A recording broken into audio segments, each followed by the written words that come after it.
بسم الله الرحمن الرحیم. نن زمونږ د الفقه الميسر 63 نمبر درس دی او نن به موږ د داسې څیزونو په باره کې خبره کوو، بحث به کوو چې کوم څیزونو سره اودس نه ماتیږي. یعنی اصل کې د دې نه مخکې درس کې موږ د اودس چې کومو خبرو سره ماتیږي، نواقض الوضو، اودس ماتونکي څیزونه هغه هم ویلي، تقریبا 9 هغه څیزونه. دا اوس په یو لس څیزونه وایو جي. اصل کې هغه چې کوم نواقض الوضو کوم څیزونو سره چې اودس ماتیږي، نو دا اوسني کوم لس څیزونه دي، دا هم هغې سره ملتا جلتا دي، یعنی هغې په شانتې دي،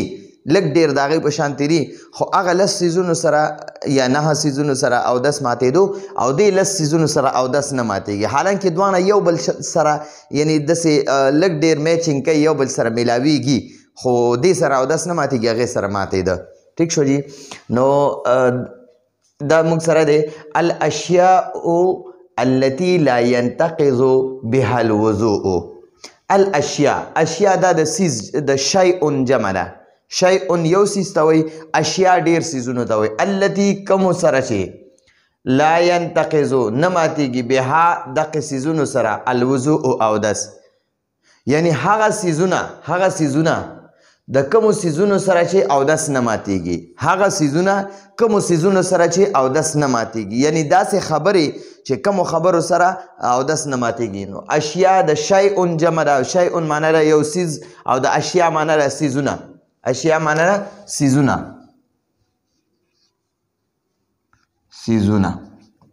داسې سیزونه التي کم چې لا ينتقض نه ماتي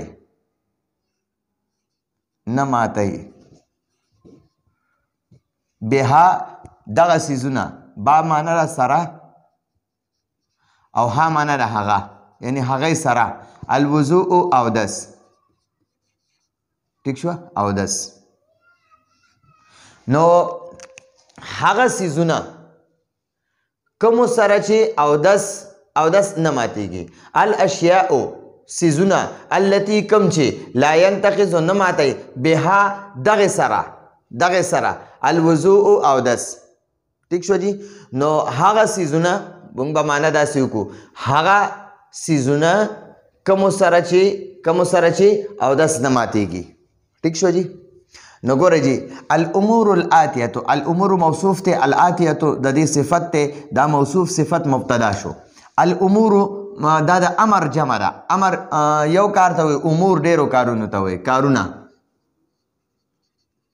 آتیه معنی ده راتلونکي. ٹھیک شو. نو الامور الاتیه، الامور موصوف ته، الاتیه صفت ته. نو مونږ چې کله ترجمه کوو د موصوف صفت، نو اول د صفت ترجمه وکړو، بیا وروسته د موصوف کوو. او په عربی کې اول موصوف راځي، وروسته صفت راځي. نو الامور الاتیه راتلونکي کارونه. تشابه، شابه یشابه، دا د باب مفاعله نه دی. شابه یشابه، فاعل یفاعل مفاعله، شابه یشابه مشابهه. نو دا تشابه چې دی دا واحد مؤنث صیغه ده. نو دا تشابه معنی ده مشابه وي، یو شان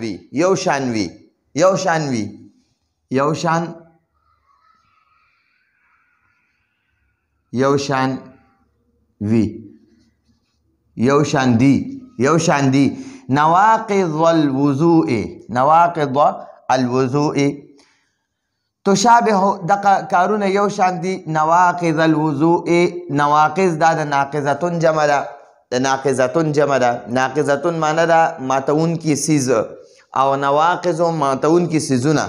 الوضوء اودس، یعنی د اودس ماتون کی سیزونه. نواقض مضاف ته، الوضوء د دې دپاره مضاف الیه دی. نواقض اسم فاعل دی، جمع ده، او د دې د وضوء موصوف ته، دا مضاف الیه دی. نو نواقض الوضوء اودس ماتون کی سیزونه یو شان وي. الامور الاتیه راتلونکي کارونه یو شان دي. یو شان دي. نواقض الوضوء د اودس ماتون کی سیزونو سره، د اودس ماتونکي څیزونو سره راتلونکي کارونه یو شان دي، مشابهت ورسره لري. د دې نه مخکې درس کې چې کوم د اودس نواقض بیان شوي نو هغه یاد دی چې هغې سره دا راتلونکي دا اوسنۍ دا راتلونکي خبرې هغه د اودس ماتونکي خبرو سره یو شان دي، خو دې سره اودس نه ماتېږي. نواقض معنا ده ماتونکي څیزونه، ماتونکي څیزونه. الوضوء اودس، ٹھیک شو. د اودس ماتونکي څیزونه یو شان دي راتلونکي کارونو کې د اودس ماتونکي څیزونو سره د راتلونکي کارونه اودس ماتونکي څیزونو سره یو شان دي. ولکنها و معنا ده او، لکن معنا ده لیکن، ها معنا ده هغه، دا څیزونه یادې هغه. لا تنقضو، لا تنقضو نه ماتئ، تنقضو معنا ده ماتئ، لا تنقضو معنا ده نه ماتئ، نه ماتېږي الوضوء اودس، ٹھیک شوه. لا تنقضو دا فعل مضارع ده او الوضوء دا د دې فاعل دی. نو اودس نه ماتېږي، ٹھیک شوه. الامور الاتیه راتلونکي کارونه تشابه یو شان دي نواقض الوضوء د اودس ماتونکي څیزونو سره، نواقض الوضوء د اودس ماتونکي څیزونو سره، ټیک شو. ولکنها لیکن دا کارونه، لیکن ها معنا د ها چې دغه ته راجع دی. ولکنها لیکن هغه، لیکن دغه امور، دا امور چې کوم دي امور ته د ها راجع ده. ولکنها لیکن دغه امور لا تنقض الوضوء اودس نه ماتوي، ټیک شو جی. نو اول نمبر پکې سره چې کوم څیزونو سره اودس نه ماتېږي اذا معنا ده کله چې، اول نمبر کله چې ظاهره معنا ده ښکاره شي، ظاهره شي، ښکاره شي، ښکاره شو، ظاهره شو. الدم وینه، ښکاره شوه وینه. اذا ظهر الدم، اذا کله چې ظهره دا فعل ماضي ده صيغه واحد مذکر غائب ده او الدم دا د دې فاعل دی. نو کله چې وینه ظاهره شوه، وینه ښکاره شوه. ولم و معنا ده او، لم معنا ده نه. یتجاوز معنا ده تجاوز وکي، مخکې لاړه شي، ٹھیک شو. ولم یتجاوز او مخکې لاړه نشي او مخکې تجاوز ونه کی او مخکې اونه بهیږي، ٹھیک شو. نو ولم یتجاوز معنا ده دا به ټول یو معنا وکم، او مخکې لاړه نشي یا مخکې حرکت ونه کی. مثلا د لاس په دې ځای باندې وینه راښکاره شوه، د لاس نه وینه راووته خو په ځای ودرېده، مخکې ونه بهېده، حرکت یې ونه کو، د هغه خپل ځای نه ونه خوځېده، د کوم ځای نه چې راووته د هغې ځای نه ونه خوځېده، حرکت یې ونه کو، تجاوز یې ونه کو، دا ټول نومونه ورته وایي. ولم یتجاوز او مخکې لاړه نشي او مخکې لا نړه یا مخکې حرکت یې ونه کو. عن معنا ده نه، اردو کې وایي سه. مکان معنا ده ځای او ها معنا ده خپل، دلته به د ها ضمیر معنا د وکړو خپل. ګورئ جی، و اذا ظهر الدم، کله چې وینه ښکاره شوه، کله چې وینه ښکاره شوه په یو اندام باندې، ښه جي، کله چې وینه ښکاره شوه. ولم یتجاوز او تجاوز یې ونه کو، د خپل ځای نه مخکې لا نړه، حرکت یې ونه کو. عن مکانه، د خپل ځای نه، د مکان معنا ده ځای او هی معنا ده خپل او عن معنا ده نه. نو خپل ځای نه، عن حرف جر ده، مکان مضاف ته، ها ضمیر مضاف الیه دی، مضاف مضاف الیه دی، عن د پاره مجرور شو، د عن حرف جر د پاره مجرور شو. نو ته به اول د مکان سره چې کوم ها ضمیر دی د معنی وکړي خپل، بیا به د مکان معنی وکړي ځکه دا مضاف دی. نو اول به د مضاف معنی کوي، وروسته به د مضاف الیه معنی کوي او اخره کې به د حرف جر معنی کوي. نو د خپل ځای نه، د خپل ځای نه تجاوز اونکو. اذا ظهره او ظهرت دمو، کله چې وینه ښکاره شوه. اذا ظهرت دمو، چې وینه ښکاره شوه، کله چې وینه ښکاره شوه. ولم یتجاوز او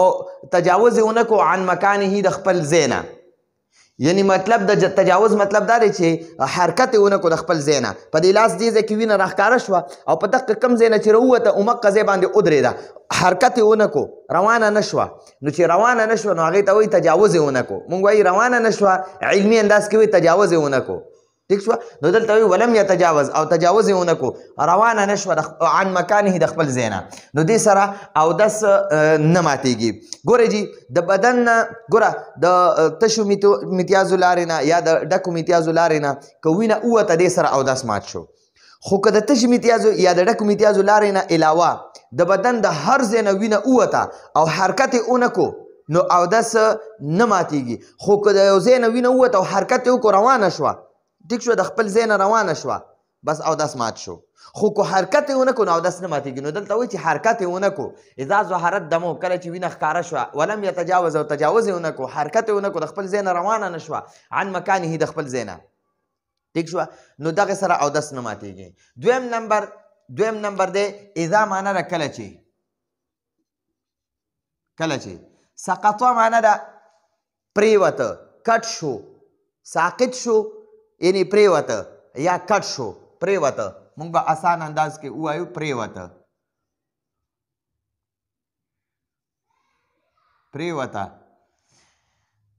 اذا معنا ده کله چې سقطه ساقط شوه پریوت شوه کټ شو ساقط شو پریوته کټ شوه دا ټولې معنا موږ کولی شو لحم غوښې ته وایي غوښه من معنا ده نه اردو کې وایي سه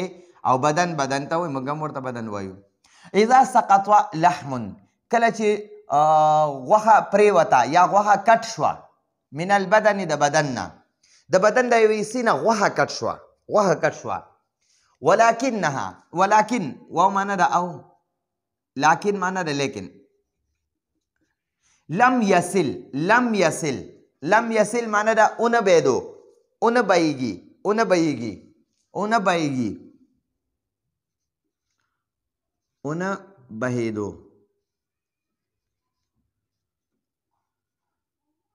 اون بهیدو من معنا ده اون بهیده من معنا ده نه او ها معنا ده هغه الدم معنا ده وینه ګوره جی اذا سقطوا کله چې کټ شوه پریوته کټ شوه ټیک شوه لحم غوښه من البدن د بدن نه د انسان د بدن نه د یو حصې نه غوښه کټ شوه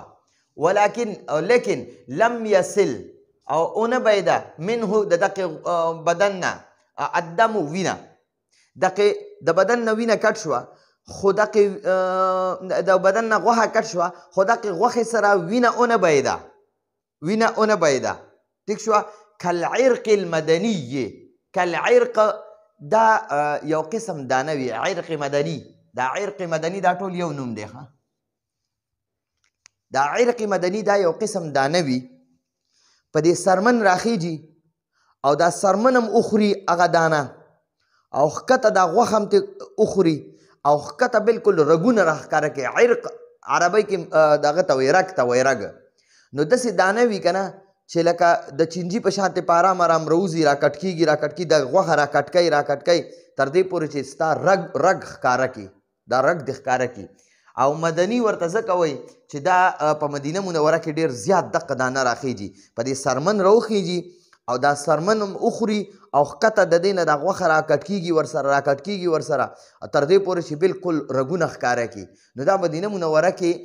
ډېر زیات دا دانه راخیږي نو ځکه دغې ته د مدینې منورې ته منسوب ده چې عرق مدني یعنی عرق مدني لفظي معنا وکړي عرق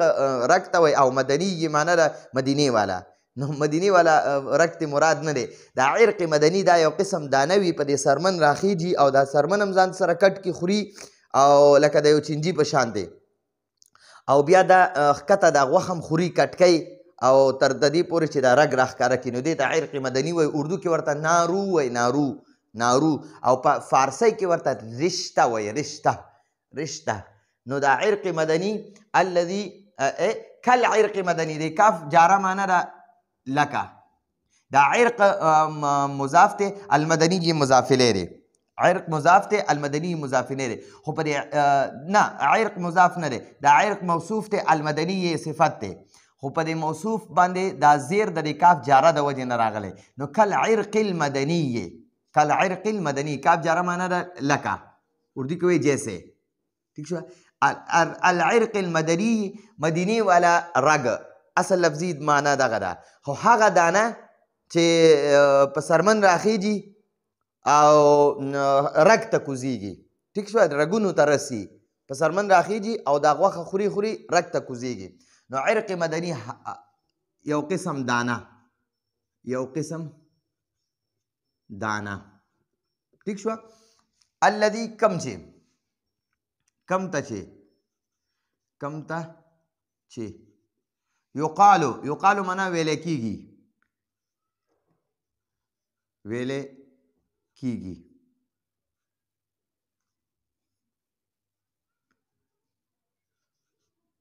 ویلې کیږي.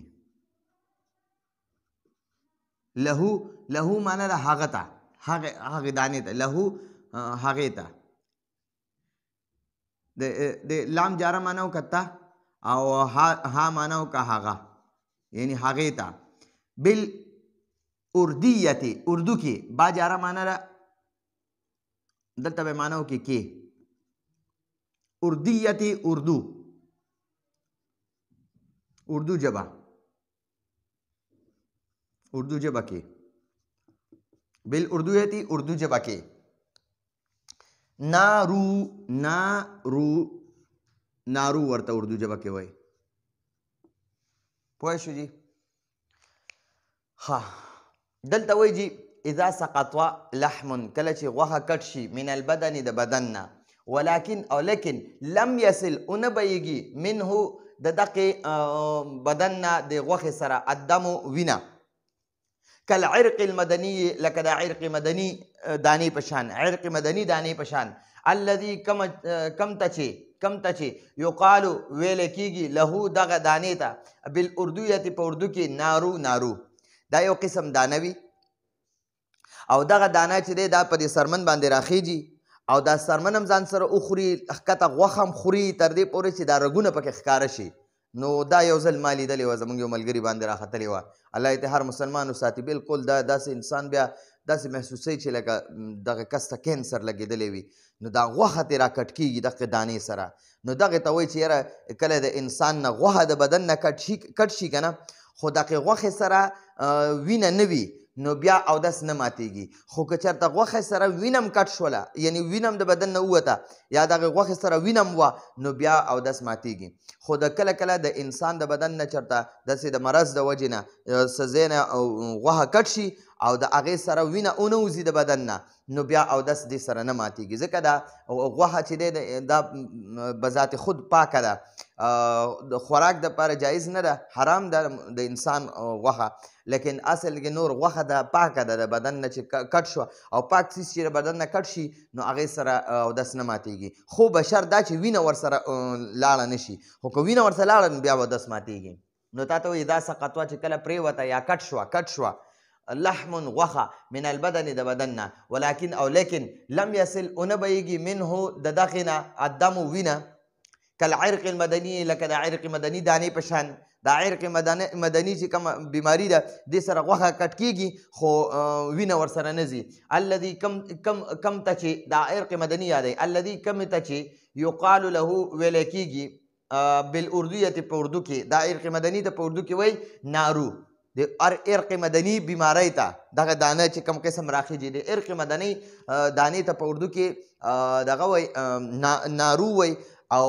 په فارسی کې ورته رشته وایي. دغه بیماری ته رشته وایي، رشته. ٹھیک شوه؟ رشته داسې لیکل کېږي، رشته داسې لیکل کېږي. ٹھیک شوه؟ نو دا هم دغه عرق مدني بیماری ته وایي. ٹھیک شوه؟ 3 نمبر چې دې سره اودس نه ماتېږي، اذا خرجت، اذا معنا ده کله چې خرجت اووته، دودتن، دوده په عربی کې چینجي ته وایي، چینجي ته. اردو کې ورته کیړه وایي، کیړه وایي، کیړه. موږ ورته پښتو کې چینجې وایو. چینجې، چینجې. دوده ورته وایي، دودتون. چینجي ته وایي چینجي. من معنا ده نه. او جرح، جرح دا زخم ته وایي، زخم. جمع جروح راځي او جرح یو زخم ته وایي، زخم. زخم. او معنا ده یا. من معنا ده نه. اذن معنا ده غوږ، غوږ ته اذن وایي او دوه غوږونو ته اذنانې وایي. اذن، غوږ. ٹھیک شو. وی اذا خرجت دودتن من جرح، اذا خرجت کله چې اوته دودتن چینجې من جرح د زخم نه. د انسان بدن یو ځای زخم شوی دی، زخمی شوی دی او د هغه زخم نه چینجې اوتو، او من اذن یا د غوږ نه چینجې روزي. ٹھیک شو. نو دې سره اودس نه ماتېږي. د انسان د بدن نه یو ځای زخمی شوی او هغې کې چینجې شوی دی، هغه چینجې د دې بدن نه وځي. اذا خرجت دودتن من جرح، د زخم نه چینجې ووتو، او من اذن یا د غوږ نه چینجې راووتو، نو دې سره اودس نه ماتېږي. ٹھیک شو جی. نو دې څیزونو سره اودس نه ماتېږي چې کله د بدن د زخم نه چینجې وځي، ځکه چې دا چینجې چې کوم د زخم نه جوړ شوی دی، نو دغه زخم دا خو دا زخم چې دی دغه خو دننه غوښه ده، دا غوښه پاکه ده او د پاک غوښې نه کله چینجې جوړ شي نو هغه هم پاک وي. نو که هغه راوځي د بدن نه نو هغې سره اودس نه ماتېږي. ٹھیک شو. خو بشر دا چې هغه دوو لارو نه ونوځي. ګورئ، غټ اودس ماتي د لارې نه، د ورکوټې اودس ماتي لارې نه. که د دغې نه چینجې ووته نو بیا اودس ماتېږي. خو که د دغې دوو لارو نه علاوه د بدن د هر ځای نه د یو ځای زخم شوی، هغې کې چینجې شوي، هغې نه چینجې وځي، نو هغې سره اودس نه ماتېږي. ٹھیک شو. اذا معنا ده کله چې، اذا څلورم نمبر، اذا معنا کله چې قاء الټۍ وکړي، الټۍ وکړي. ولكن او لیکن، لم یکن نوی، نوی، القیء الټۍ، مل الفم په ډکه خوله. مل معنا ده ډکه او فم معنا ده خوله. ٹھیک شو جی. اذا قاء که الټۍ وکړي چا، که چېرته چا الټۍ وکړي، ولکن او لیکن، لم یکن او نوي، القیء دا الټۍ، مل الفم په ډکه خوله، نو بیا هم اودس نه ماتېږي. ګورئ، اودس چې دی که نه دا که په ډکه خوله الټۍ دې وکړې خو اودس ماتېږي. که په ډکه خوله دې الټۍ ونه کړې نو بیا اودس نه ماتېږي جي. ٹھیک شوه. اذا قاء چې کله الټۍ وکړې، ولکن لیکن لم یکن القیء او دا الټۍ نه وي، مل الفم په ډکه خوله. که دا الټۍ په ډکه خوله وي خو اودس ماتېږي، که په ډکه خوله نه وي نو اودس نه ماتېږي. نو تا ته دلته دقه وایي په 4 نمبر کې چې دا الټۍ په ډکه خوله نه دي نو بیا اودس نه ماتېږي. ٹھیک شوه. 5 نمبر وایي اذا قاء. اذا معنا ده کله چې قاء الټۍ وکړي، الټۍ وکړي. بلغمن، بلغم د انسان په سینه باندې چې کوم بلغم جوړیږي، دغه شان سینې خراب وي او هغه بلغم د انسان سینه باندې جوړیږي او هغه بیا انسان توکي غورځوي، هغې بلغم انسان دونه په ډکه خوله باندې هغه بلغم راوغورځوي. ٹھیک شو. نو هغه درته یادوي. اذا قاء کله چې الټۍ وکړي، بلغمن یعنی بلغم چې کله چا بلغم الټۍ کړه، بلغم الټۍ کې یعنی د سینې نه بلغم ډېر په ډکه خوله راووته. سواء معنا ده یو خبره ده، سواء معنا ده یو خبره ده یا برابره خبره ده، یو خبره ده یا برابره خبره ده، دواړه معنا کوي. کان البلغم، کان معنا ده وي، البلغم بلغم، قلیلا لږ، او معنا ده یا، کثیرا ډیر، ها یو انسان دی هغه د بلغم الټۍ وکړې نو تا ته وایي سواء کان البلغم قلیلا که دا بلغم لږ وي او کثیرا که ډېر وي خدای را الټۍ کړه د بلغم الټۍ وکړي که دا لږې الټۍ وي که ډېرې الټۍ وي خدای سودس نه ماتېږي ټیک شوه شپږم نمبر اذا معنا ده کله چې نام معنا ده اوده شو المصلي منځ کوونکی یو انسان منځ کوي هغه ته مصلي وایي مصلي معنا ده منځ کوونکی یو کس منځ کوي هغه ته مصلي وایي اذا نام کله چې اوده شو المصلي منځ کوونکی فی صلاته په خپل منځ کې فی معنا ده کې صلات منځ او ها جاره معنا د ها ضمیر معنا به وکړي خپل یعنی خپل منځ دوران کې یو سړی په اوده شو د منځ په دوران کې اوده شو سواء معنا ده یو خبره ده یا برابره خبره ده یو خبره ده نامه اوده شو فی معنا ده کې حالت ته وایي مونږ هم ورته حالت وایو فی حالت القیام قیام معنا ده ولاړه د ولاړه په حالت کې اوده شو او القعود او معنا ده یا قعود ناستې حالت کې یا د ناستې په حالت کې او معنا ده یا نامه اوده شو فی معنا ده کې حالت الرکوع حالت رکوع حالت کې اوده شو والسجود او سجود د سجدې حالت کې اوده شو سجده حالت کې ٹھیک شوه یو انسان دی منځ کوونکی دی هغه د منځ په دوران کې اوده شو نو یو خبره ده که په ولاړه حالت کې داسې سترګې پټې شوې یا په رکوع حالت کې سترګې ورلې یا په تحیه ناست په هغې حالت کې اوده شو ټیک شوه که په کم حالت کې اوده شو نو د ده اودس نه ماتېږي اذا معنا ده کله چې دا د سجدې حالت کې درته یادوي وایي نامه فی حالت السجود چې یو انسان د سجدې په حالت کې اوده شو اذا کان او دا سجده وي او کله چې دا سجده وي علی حرف جر دی باندې او صفت دلته د صفت معنا د طریقه او سنت نو په سنت طریقې باندې که دا سجده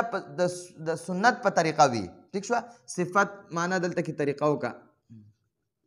او سنت ٹھیک شوه جی که دا سجده د سنت طریقې سجده وي که نه په صحیح طریقه چې کومه صحیح سجده وي که داسې سجده وي او په دې حالت کې انسان په سجدې حالت کې اوده شو نو د ده اودس نه ماتېږي خو که د سنت طریقې سجده نه وي که نه سنت طریقه څه شی ده جي دا لاسونه نه دي لاسونه دا به بالکل د دې خېټې نه جدا ساتي ټیک شوه او دا خېټه به د دې خپلو پتونانو نه جدا ساتي که دا خېټه دې پتونانو سره لګولي او لاسونه دې همداسې دې سایډونو باندې ایښي او داسې سجده دې کړي په دې حالت کې اوده شوې نو بیا ګورې اودس ماتېږي او د ښځو سجده هم دقه شانتې وي د ښځو سجده داسې وي چې دا ښځې به د خپلې دغه نه دي د اړخونه یا د خپلې دا خېټه دا به د خپلو د پتونانو سره ولګوي او دا لاسونه به د خېټې سره داسې کلک ولګوي او داسې به نږدې سجده کوي دا د ښځو سجده ده نو که ښځه چېرته په دې سجدې حالت کې اوده شوه نو د دې اودس مات شو او که سړی په صحیح سجده کې وي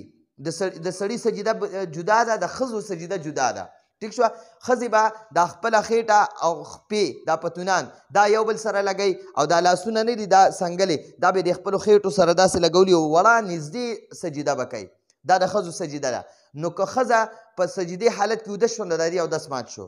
خو که سړی نه دی سړی دا د سړي سجده جدا ده سړی به لږه اوږده سجده کوي دا لاسونه چې دي دا به هم د خپل بدن سره نه لګوي او دا خېټه نه ده دا به هم د خپلو پتونانو نه جدا ساتي بیله به یې ساتي دا خېټه که د سنت طریقه باندې څوک سجده کوي په صحیح طریقه چې کومه سجده ده نو دا به لږه اوږده سجده کوي سړی دا خېټه به پتونانو سره نه لګوي او دا لاسونه چې دي دا به نه په ځمکه ږدي او نه به یې د خېټې سره لګوي بلکل به داسې اوچت وي دا څنګلې دا څنګلې به د خپلو خېټې سره داسې نه ملاوي داسې به نه داسې سجده به نه کوي بلکل به نه کوي بلکل داسې اوږده سجده به کوي ٹھیک شوه چې دا څنګلې د خېټو سره د پتونان د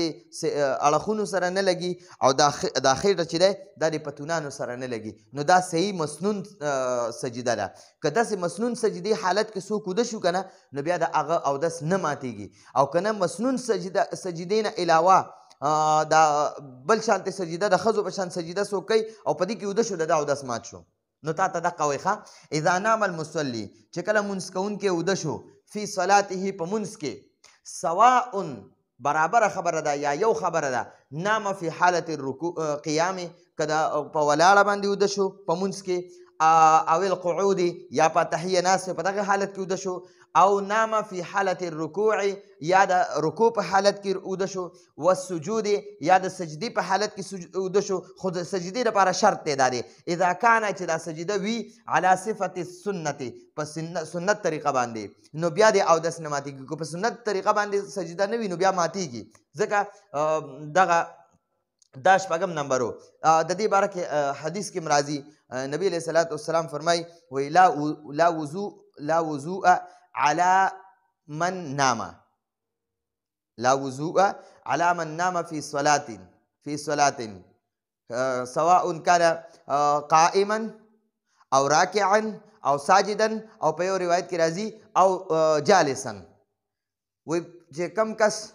اوده شو په مونځ کې اوده شو خوا کې دا په ولاړه اوده دی قائما او راکعا یا په رکوع کې اوده دی او ساجدا یا په سجده کې اوده دی او په یو روایت کې راځي یا جالسا یا په ناسته باندې اوده دی د ده وایي اودس نه ماتېږي ټیک شوه نو دا خو موږ سره شپږم نمبر و دا اووم نمبر اوس ګورئ جي اذا نام المتوضي اذا نام اذا معنی ده کله چې نام اوده شو نام فعل دی المتوضي دا اودس والا چې په اودس کې وي نو هغه ته متوضي وایي ټیک شوه اودس والا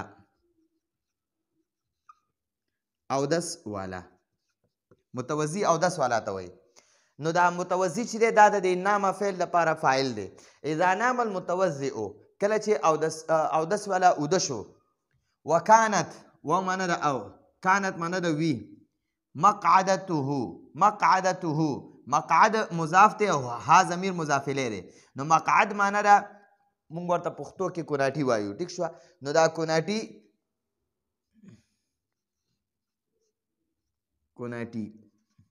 او ها ضمیر معنی ده خپل دلته ها ضمیر معنی به خپل وکړو نو مقعدته متمکن معنی ده مضبوط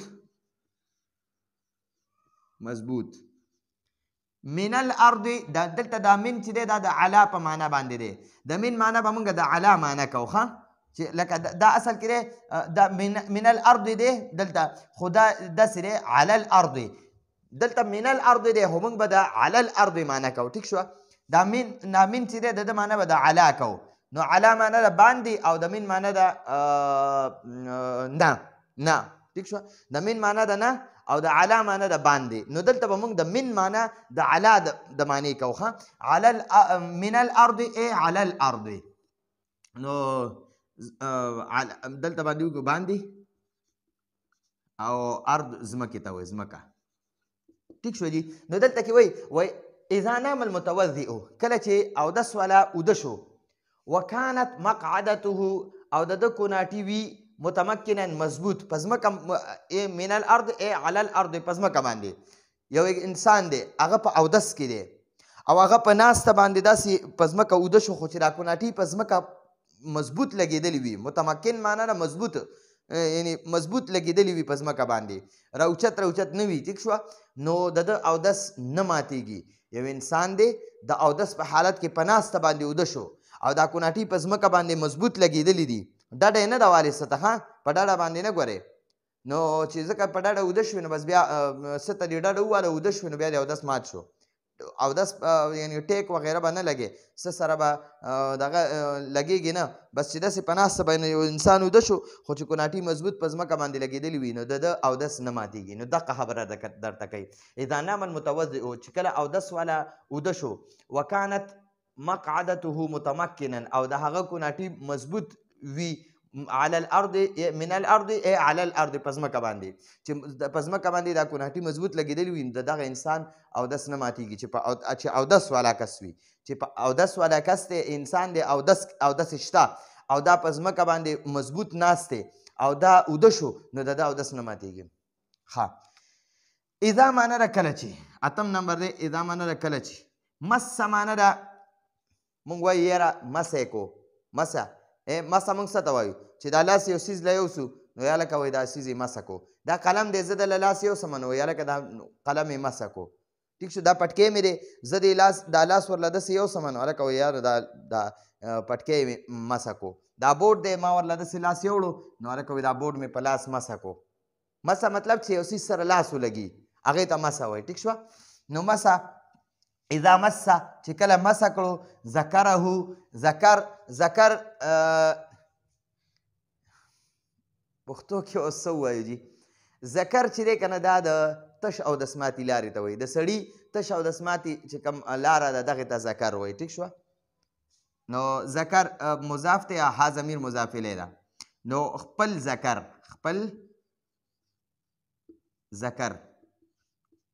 بیده با جاره معنی ده سره ید لاس او ها ضمیر معنی ده خپل کله چې انسان اودس کې دی او د اذا مسه چې کله مسه کړه ذکره خپل ذکر بیده په خپل لاس یو انسان دی او هغه اودس شته دی او ده چې دی خپل د تش او د سماتي ځای سره یا د ډک او د سماتي ځای سره یعنی شرمګاه سره د ده لاس ولګو یعنی خارښ کوي او د وګرو یا نور څه د وجې نه ورله لاس یوړه خو د شهوت په نیت باندې نه هسې ورله لاس یوړه نو ګوره د ده اودس نه ماتېږي ښه جي بعض پکې را غیر مقلدین وایي چې یاره کوم انسان خپل شرمګاه سره لاس ولګو نو د ده اودس ماتېږي بالکل نه ماتېږي پوه شو دي چې کله دا ما خو تاسو ته د اودس ماتونکي څیزونو کې ویلي چې کله د مخکې یا د وروستو لارې نه څه ووته نو اودس ماتېږي چې لاس دې ورسره ولګول او یعنی فرض کا ګریږي انسان لاس باندې وګرئ نو دې سره اودس نه ماتېږي ټیک شوه ښه اذا اذا معنی ده کله چې مسه معنی ده مسه کړه مسه یعنی لاس یوړه امرأة خزه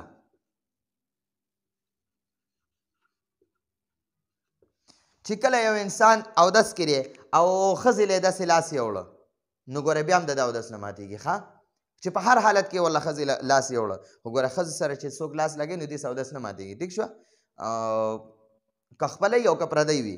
لکه شریعت خو منې کړي دي پردی له څوک ګوتې نه شي وړی خو فرض که داسې یو حالت راغی یو انسان د اکسیډنټ یې وکړو په هغې کې هغه زنانه داسې په بد حال کې پرته ده او په وینو کې پرته ده نو خامخا به د انسانیت تقاضا ده ته به خامخا دغې له ګوتې وړې راوچتې به ټیک شوه نو دې که ته په اودس کې او داسې زنانه لرې ګوتې یوړې نو هغې سه اودس نه ماتېږي ټیک شو نه خپل که ښځه وي او که سړی وي او خپل شرمګاه لاس یوړه اودس حالت کې نو اودس نه ماتېږي دغه شان سړی په اودس حالت کې دی او ښځې له خپلې ښځې له یا چې دی داسې حادثه وغیره راله پردی ښځې له هم سړی بیا لاس وړی شي مجبورن وي نو بیا دغه سره که لاس ولګي نو هغې سه اودس نه ماتېږي اذا تمایل النائم اذا معنی ده کله چې تمایل یتمایلو تمایل باب تفاعل نه دی دا فعل ماضي ده تمایل معنی ده داسې خوځېدلی انسان داسې وخوځېږي راوخوځېږي یو خوا بل خوا خوځېدلو ته تمایل وایي یو انسان دی داسې اوس زه په ناسته اوده شوم او دا بعض وخت چې کله څوک په ناسته ویده شي تاسو به دا ماشومان اکثر لیدلي دا غټو کې هم بعضې اکثر داسې وي ډېر زیات خوبي وي د خوب اثر پرې غالب وي نو دغه کس په ناسته باندې هم داسې ویده وي نو هغه داسې ډغرې خوري داسې دیکه په دیکه کېږي نو دغه د خوب په حالت کې د دیکه په دیکه کېدو ته دې ته تمایل وایي یو خوا بل خوا دیکه په دیکه کېدل یو خوا بل خوا دغه ښکته کېدل نو یو خوا بل خوا ټیټېدو ته یا یو خوا بل اردو کې وایي ادر ادر جکنا یو خوا بل خوا داسې ښکته کېدلو ته دې ته تمایل وایي اذا معنی کله چې تمایل یو خوا بل خوا ښکته شي یو خوا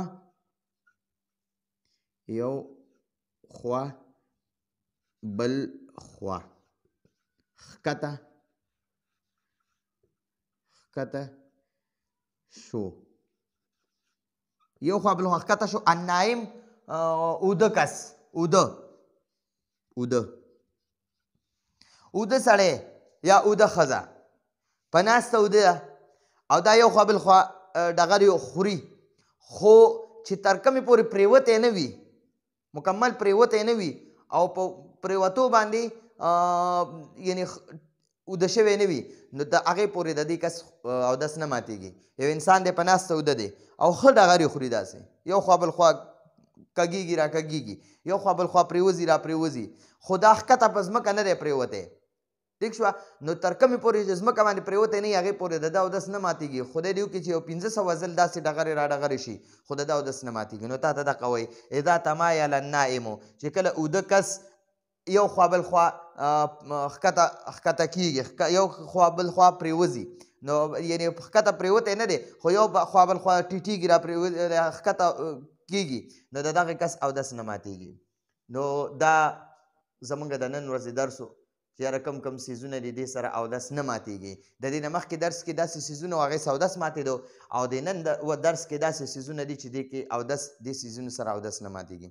دا زموږ د نن ورځې درس و راتلونکي درس پر اجازت غواړو هذا هو المرام والله اعلم بحقیقة الکلام